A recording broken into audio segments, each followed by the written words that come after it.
Olá, pessoal, sejam bem-vindas, bem-vindos a mais um vídeo aqui do canal. Nos primeiros vídeos eu falei sobre psicopatologia, no último sobre neuropsicologia, e hoje eu vou falar sobre alguns aspectos de terapia cognitivo-comportamental, particularmente terapia dita Beckiana. Vamos falar sobre habilidades e competências fundamentais que você precisa saber em cada fase do tratamento, fase inicial, fase intermediária e fase final. Se você gosta desse tipo de conteúdo, já deixa aí seu like, se inscreva no canal, porque em breve já teremos novos vídeos. É, Mantendo aqui o padrão da, da aula, dos vídeos, o formato do vídeo é em aula mesmo, não tem corte, não tem nada, então para quem realmente está interessado no assunto, não tem edição alguma, ok, pessoal? Então vamos lá. O que é necessário que um terapeuta cognitivo comportamental saiba em cada fase do tratamento? Deixa eu só colocar um cronômetro para rodar aqui. Bom, basicamente, gente, nós temos três fases na terapia cognitivo comportamental. A fase inicial, mais relacionada ao fundamento da terapia cognitiva. Isso aqui é só um esboço, tá? Depois eu vou explicar com detalhes. Também aqui a gente tem alívio de sintomas, fase intermediária, reestruturação profunda e aquisição de algumas habilidades, e na fase final, autonomia e manutenção de ganhos. Importante ressaltar que essa aula a gente não tem como objetivo ensinar para vocês essas habilidades, e sim que vocês saibam quais habilidades e competências são necessárias em cada fase do tratamento. Então, aqui mais um esboço um pouquinho mais detalhado. Deixa eu acertar aqui onde vai ficar o meu vídeo. Vamos lá. O objetivo principal da fase principal, gente, estruturação da terapia e o engajamento do paciente. Aqui o alvo são pensamentos automáticos. Vamos lembrar, gente, que, mais uma vez, o foco dessa aula, terapia cognitiva Beckiana. Na terapia Beckiana, normalmente nós começamos com pensamentos automáticos, vamos aprofundando ao longo do tratamento, porque se pressupõe que ativar crenças centrais logo no início do tratamento pode desencadear emoções muito fortes, as quais o paciente ainda não está preparado. Algumas das técnicas, então, que um profissional precisa dominar no início do tratamento.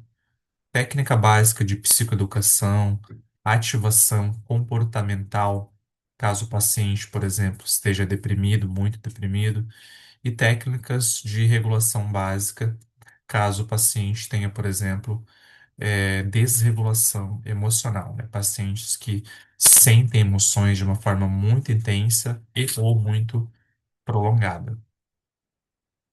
Já na fase intermediária, a gente tem como metas aqui, no objetivo principal, modificação de crenças e comportamentos, estratégias de enfrentamento mais disfuncionais. Como alvo cognitivo, a gente tem as crenças centrais e intermediária, que é aquela camada mais profunda do funcionamento cognitivo. E para isso, nós precisamos saber aqui técnicas de exposição, né, experienciais, é, particularmente quando o paciente tem transtorno de ansiedade. Aqui nessa apresentação não está descrita, mas nessa fase de intermediário, isso vai estar mais à frente nos próximos slides, nós também precisamos dominar técnicas que são mais adequadas para crenças intermediárias e crenças centrais, como um bom questionamento socrático. Já na fase final, existe aqui uma ideia de transferir a responsabilidade para o paciente, mas isso não precisa ocorrer só na fase final. A gente já pode, na verdade, isso acontece desde o começo, né? Ambos ali, a dupla paciente-terapeuta, precisam ter uma aliança muito forte, né? Empirismo colaborativo, mas particularmente na fase final, o paciente tem que se responsabilizar cada vez mais pelo tratamento e pelo que ele vai fazer depois que a terapia encerrar. Os alvos aqui, identificação de possíveis gatilhos, os quais podem fazer os sintomas retornarem, foco nas aprendizagens, né? Um reforçamento das aprendizagens que o paciente teve ao longo da terapia. Aqui, como recursos, alguns deles, nós temos o guia de autoterapia e a prevenção de recaídas. Agora, gente, partindo para um slide um pouco mais detalhado aqui. Fase inicial do tratamento. O que que eu preciso saber? Primeiro de tudo, gente, nós precisamos dominar técnicas de entrevista. Essas técnicas de entrevista, que incluem, por exemplo, o rapport, são aquelas técnicas que provavelmente na sua faculdade, pelo menos na minha foi, nós aprendemos, em disciplinas de avaliação psicológica.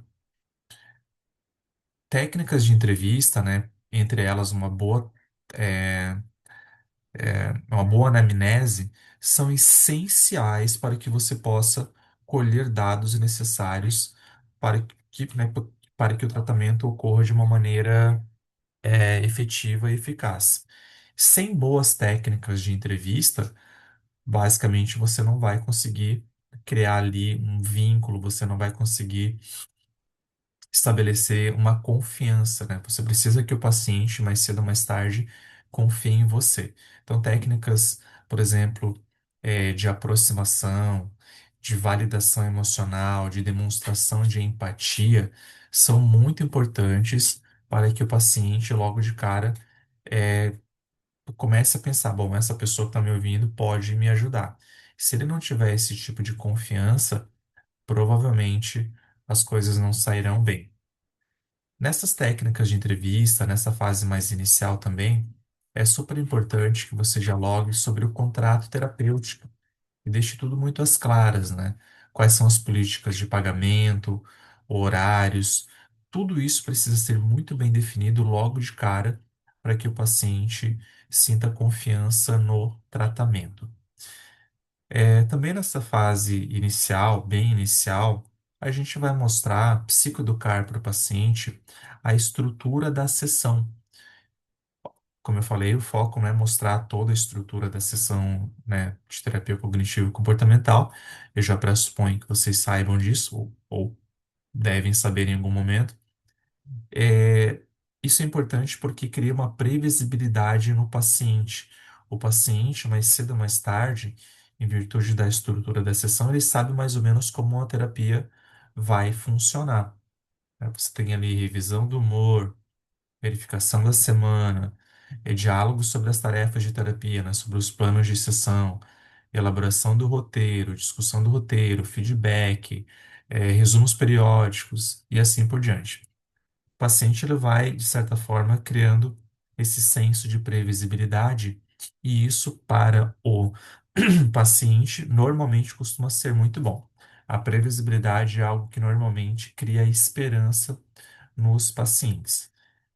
Portanto, aqui, logo de cara, no início do tratamento, você tem que psicoeducar o paciente sobre como funciona a terapia, uma sessão de terapia. Já nas primeiras sessões, espera-se também que o paciente, que você estabeleça metas com o paciente. E essas metas, elas precisam ser concretas, mensuráveis. É muito importante que você, com o paciente, ajude ele a definir quais são os alvos terapêuticos.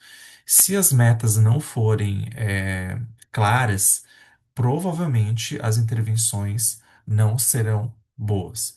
Independente do tipo de transtorno do paciente, ou mesmo que ele não tenha um transtorno, em algum momento você precisa saber quais são os alvos terapêuticos. Quanto mais concretos e mensuráveis, melhor. Se você não sabe muito bem como isso funciona, eu sugiro que você procure na terapia, na literatura, melhor dizendo, como se faz o estabelecimento de metas concretas e mensuráveis.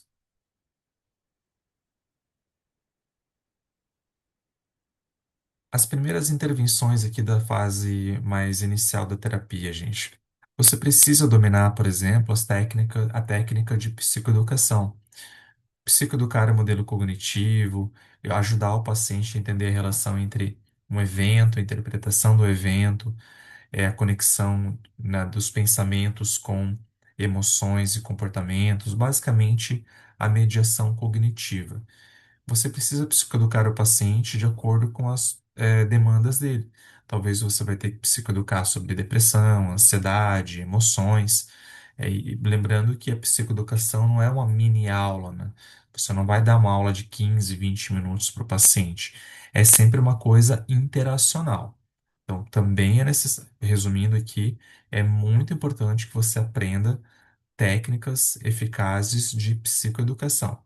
Hoje existem livros específicos para isso. Então, caso você não se sinta seguro de explicar só verbalmente, pode lançar mão aí de vídeos, montar folhetos, textos, livros, enfim. O jeito que você vai psicoeducar pode ser de diferentes maneiras, mas o importante é que você saiba como fazer isso. Ainda na fase inicial, você precisa aqui muitas vezes manejar sintomas, né? Como eu falei ainda há pouco, regulação emocional básica, a- técnicas de respiração, por exemplo, ativação comportamental, principalmente para depressão. O foco aqui é alívio imediato e no restabelecimento de nível de funcionamento. Por exemplo, se você tem um paciente gravemente deprimido, ou que ele tem ou se ele tem um transtorno de ansiedade muito intenso, ou se ele está passando por um problema de vida, não necessariamente um transtorno, que existe muita desregulação emocional, se ele está passando por uma crise psicológica, ou seja, ele não tem recursos psicológicos para lidar com determinada situação, o foco nesse momento é um alívio mais imediato. Depois você vai trabalhar outras coisas. Ideação suicida, por exemplo, entra aqui. Você não pode esperar muito para trabalhar isso. Tem que ser no aqui e agora.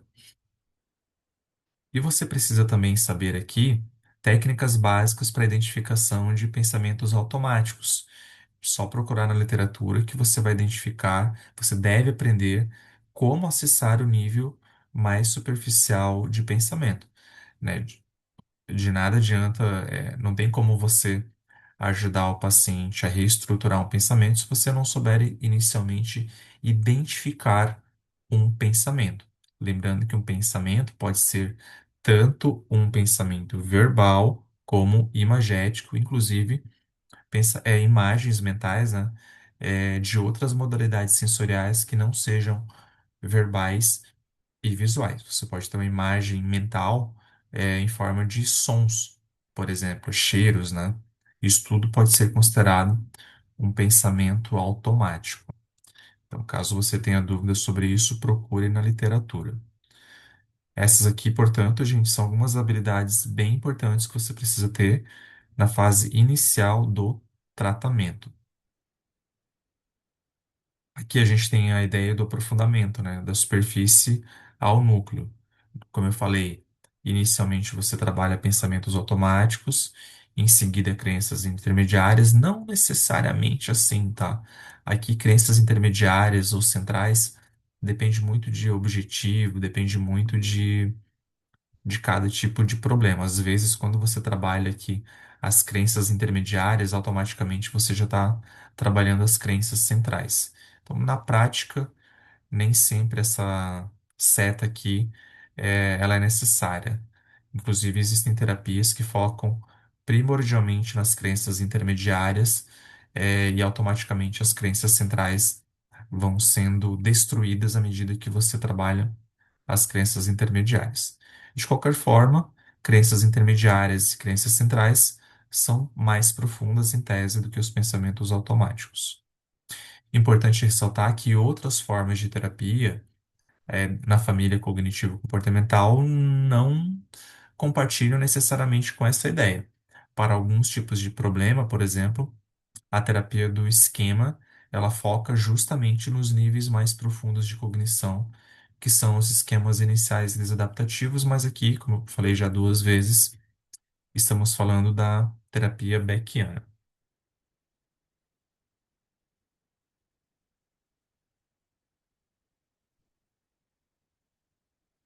Passada essa fase mais inicial, gente, nós temos a fase intermediária, que é o coração aqui da mudança terapêutica. O foco transita do alívio imediato de sintomas para a modificação de estruturas mais profundas e comportamentos que mantêm o transtorno, um determinado problema.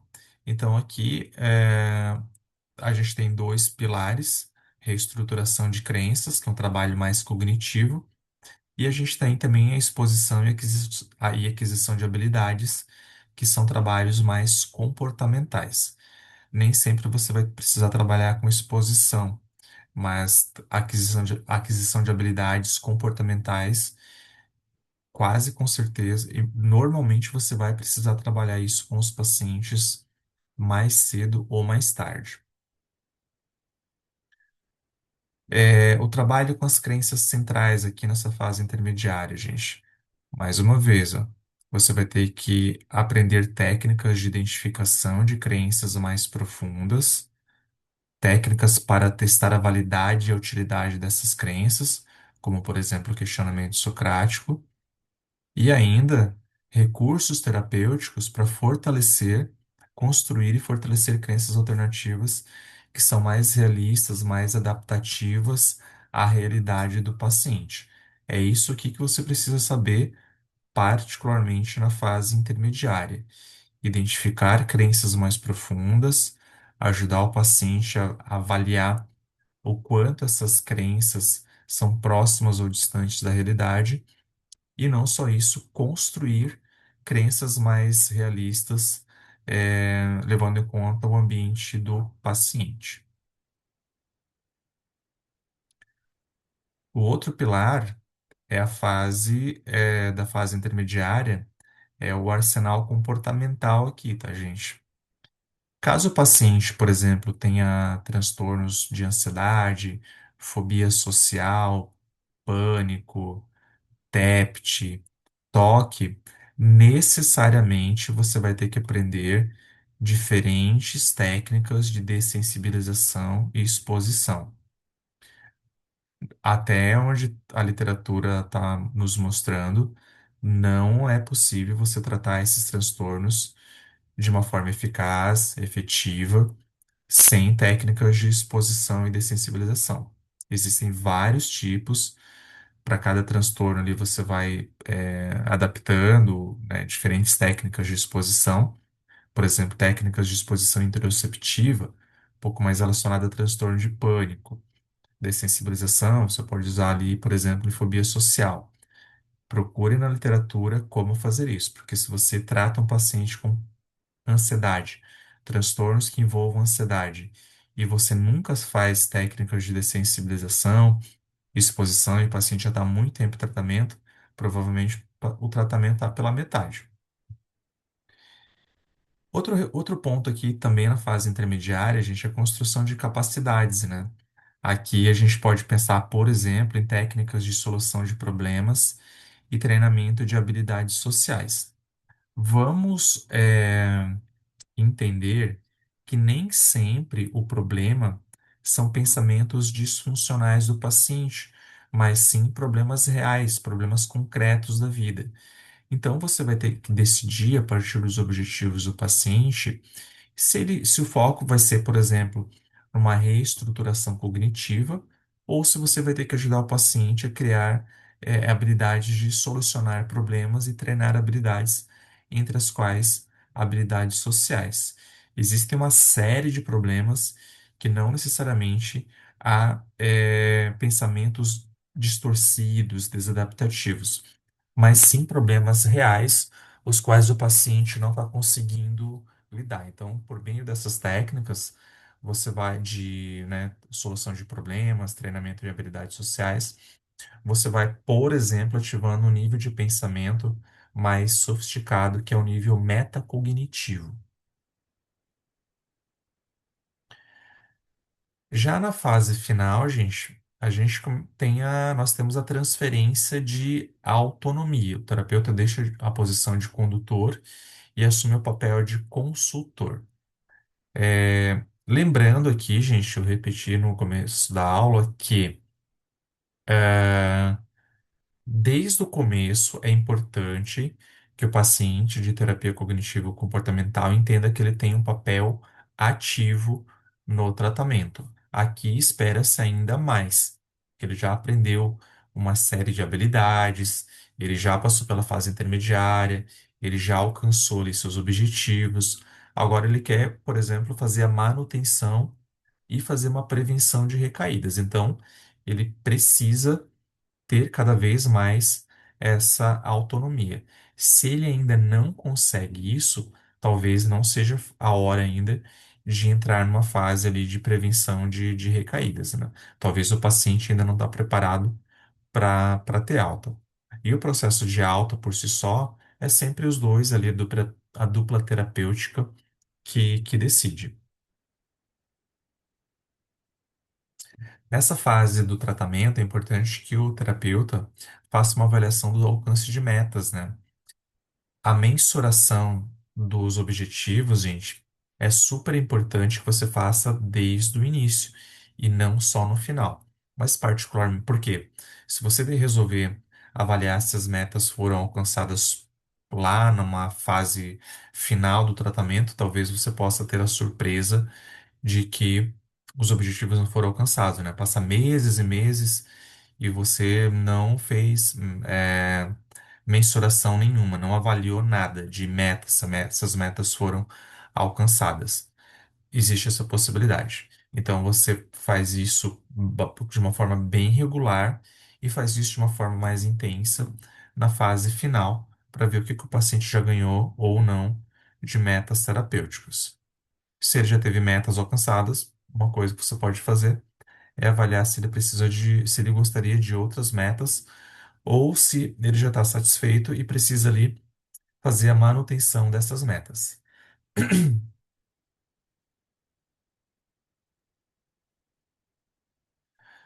Bom, o que nós fazemos aqui, gente? Ativação de recursos, né? Nessa fase inicial, a gente vai ajudar o paciente a enfatizar todos os recursos que ele aprendeu ao longo da terapia, diálogo mesmo, né? Por meio do diálogo socrático, você pode perguntar para o paciente, revisitar tudo que foi feito em terapia, para que ele fortaleça ali na sua memória as principais aprendizagens, recursos internos e externos que funcionaram ao longo da terapia e que podem continuar funcionando após o encerramento da terapia.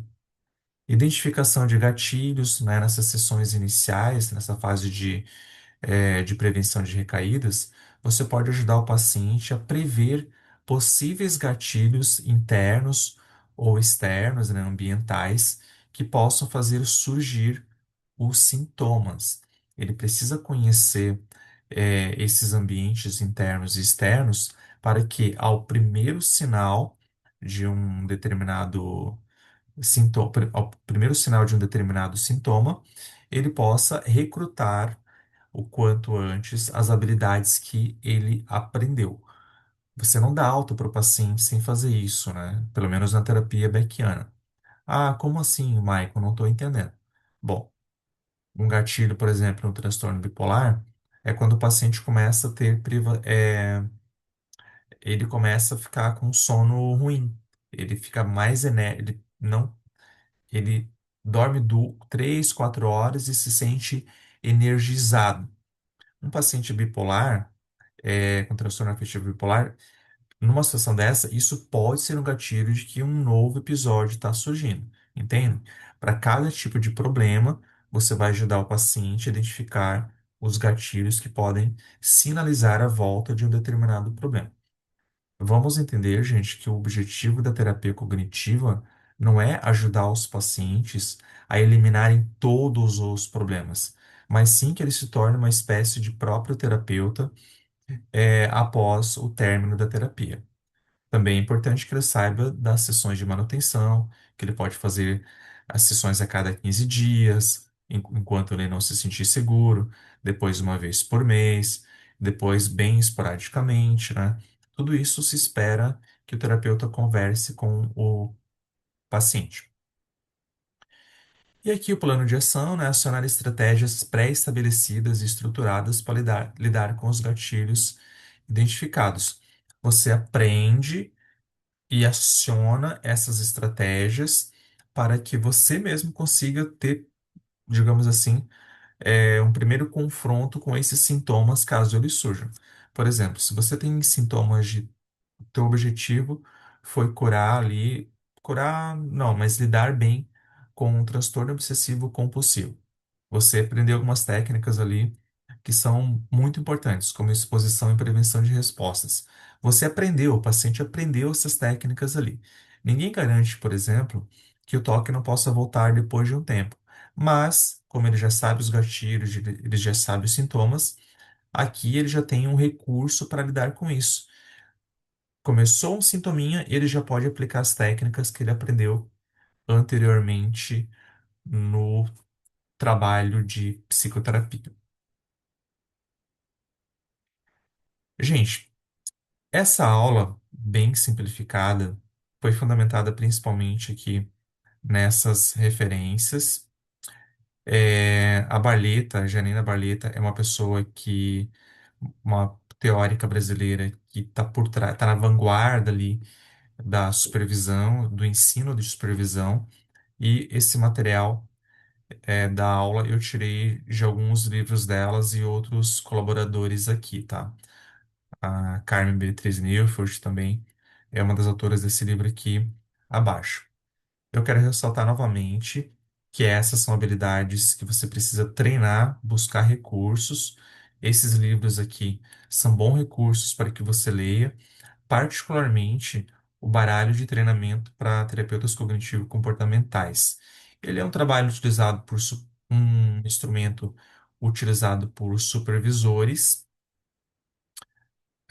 mas quem, né, pretende ali ter um conhecimento maior sobre quais habilidades precisa treinar, ele tem uma série de cartinhas ali que ajudam bastante na reflexão, nas habilidades, nas competências que vocês precisam adquirir. Eu não estou ganhando nada com isso, eu só estou indicando porque realmente é um material que pode ajudar a saber quais são essas competências, habilidades, e aí sim você vai buscar recursos para saber aplicar essas competências e habilidades. Ok, pessoal, espero que vocês tenham gostado da aula. Não deixem de curtir, compartilhar o vídeo e se inscrevam no canal, porque em breve temos mais aulas para vocês. Um abraço e até a próxima.